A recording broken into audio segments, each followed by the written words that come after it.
오늘 이 아침에도 하나님의 은혜를 사모하여 기도의 자리로 나아오신 모든 성도님들을 환영하고 축복합니다.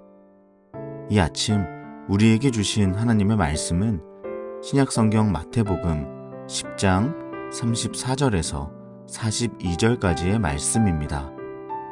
내가 세상에 화평을 주러 온 줄로 생각하지 말라. 화평이 아니요 검을 주러 왔노라. 내가 온 것은 사람이 그 아버지와 딸이 어머니와 며느리가 시어머니와 불화하게 하려 함이니 사람의 원수가 자기 집안 식구리라. 아버지나 어머니를 나보다 더 사랑하는 자는 내게 합당하지 아니하고 아들이나 딸을 나보다 더 사랑하는 자도 내게 합당하지 아니하며 또 자기 십자가를 지고 나를 따르지 않는 자도 내게 합당하지 아니하니라. 자기 목숨을 얻는 자는 잃을 것이요 나를 위하여 자기 목숨을 잃는 자는 얻으리라. 너희를 영접하는 자는 나를 영접하는 것이요 나를 영접하는 자는 나를 보내신 이를 영접하는 것이니라. 선지자의 이름으로 선지자를 영접하는 자는 선지자의 상을 받을 것이요 의인의 이름으로 의인을 영접하는 자는 의인의 상을 받을 것이요 또 누구든지 제자의 이름으로 이 작은 자 중 하나에게 냉수 한 그릇이라도 주는 자는 내가 진실로 너희에게 이르노니 그 사람이 결단코 상을 잃지 아니하리라 하시니라. 아멘. 저는 매년 수련회가 찾아오면 꼭 하는 일이 있습니다. 그것은 제 아내에게 한 가지 허락을 구하는 일인데요.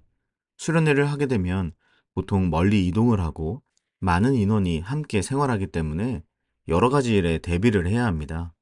그 중에서도 안전은 매우 중요한 부분이죠. 그래서 저는 매번 수련회를 앞두고 아내와 꼭 이런 대화의 시간을 가집니다. 혹시 만에 하나라도 큰 사고가 나서 내가 직접 온몸으로 사고를 수습해야 하는 일이 생기면 어떻게 했으면 좋겠냐고.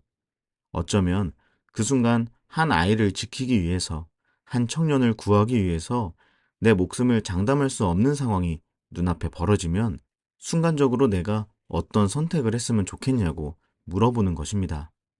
그럼 아내는 제게 진지하게 이렇게 이야기해주고는 합니다. 저다운 선택을 하라고 말입니다. 그러면 제가 또 이렇게 묻죠. 그래서 정말로 내가 돌아오지 못하면 괜찮겠냐고 말입니다. 그럼 아내는 이렇게 이야기를 해줍니다. 어쩔 수 없지. 괜찮아. 그럼 저는 힘을 얻고 집을 나섭니다.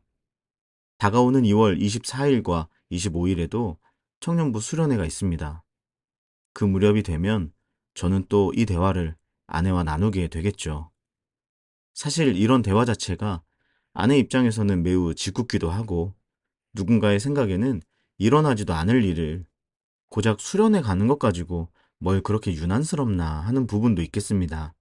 그러나 저는 아무리 생각해봐도 실제로 그런 일이 갑자기 벌어지면 순간적으로 내가 어떻게 행동해야 할지 나조차도 나를 믿을 수가 없더라고요.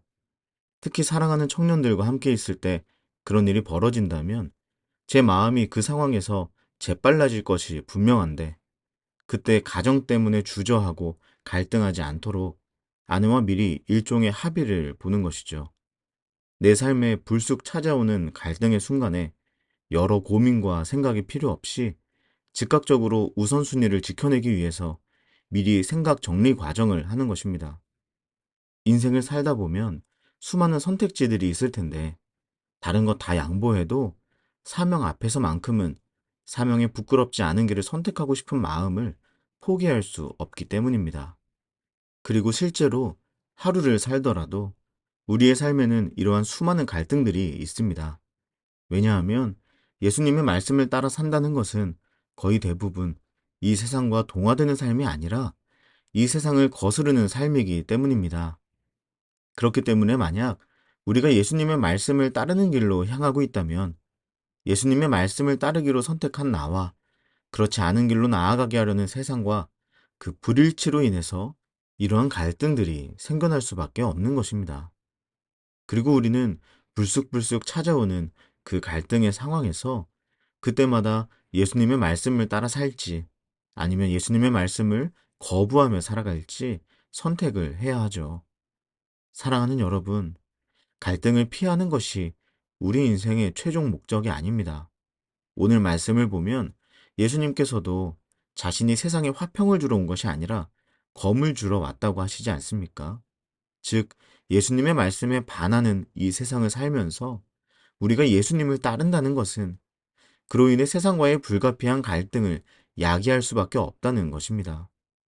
사랑하는 여러분, 오늘 여러분의 삶에 예수님을 따르는 선택으로 인한 갈등이 벌어지신다면 그것은 여러분이 더 성숙하지 못했기 때문에 초래한 상황이 아닙니다. 더 나은 선택을 하지 못했기 때문도 아닙니다. 잘 가고 계시는 겁니다. 포기하지 말고 계속 가시면 됩니다. 예수님의 길을 걸어가겠다는 그 마음 끝까지 지켜내면서 사명 앞에 부끄럽지 않게 담대히 걸어가시기 바랍니다. 다만 우선순위를 꼭 세우셔야 합니다. 오늘 본문의 35절 말씀이나 37절의 말씀은 예수님께서 우리에게 부모님에 대한 불순종이나 가정에서의 불화를 조장하고 계시는 말씀이 아닙니다. 다만 그만큼 예수님에 대한 우선순위가 바로 서 있어야 한다는 것을 강조하고 계시는 것이죠. 그리고 혹시라도 내 인생에 가정과 예수님 중에서 하나만을 선택해야 하는 상황이 온다면 예수님을 선택해야 한다는 것을 우리에게 가르쳐 주고 계시는 것입니다. 사랑하는 여러분, 제가 수련회를 앞둘 때마다 아내에게 이야기하는 것처럼 여러분께서도 오늘 하루의 일정들을 앞두고 있는 이 아침 스스로에게 이렇게 이야기해 보시면 어떨까요? 형원아, 오늘 하루 내가 가장 소중하게 생각하는 그것과 예수님 중에 하나를 택해야 하는 상황이 온다면 어떻게 할 수 있겠니? 주저없이 예수님을 택할 수 있겠니? 이렇게 말입니다. 오늘 이 아침 기도의 시간에 이 마음을 가지고 기도의 자리로 나아갔으면 좋겠습니다. 예수님께서 오늘도 내 삶에 불쑥 찾아온 갈등 속에서 예수님을 선택하고자 강구하는 우리 모두에게 담대히 믿음으로 나아갈 수 있는 은혜 주시기를 주님의 이름으로 간절히 축복합니다. 기도하겠습니다. 오늘도 내 삶에 불쑥 찾아오는 갈등 앞에서 주저하고 고민하지 않고 즉각적으로 예수님을 선택하게 하소서. 오직 예수님만을 최고의 우선순위로 삼는 인생 살아가게 하소서. 그리고 우리 개인의 기도 제목을 놓고 우리 가정과 다음 세대 자녀들, 사랑하는 청년들을 위해 사귐의 교회를 위해 이 민족과 열방, 튀르키예와 시리아의 회복과 위로를 위해 한마음과 한뜻으로 기도하며 나아가겠습니다. 함께 기도하시겠습니다.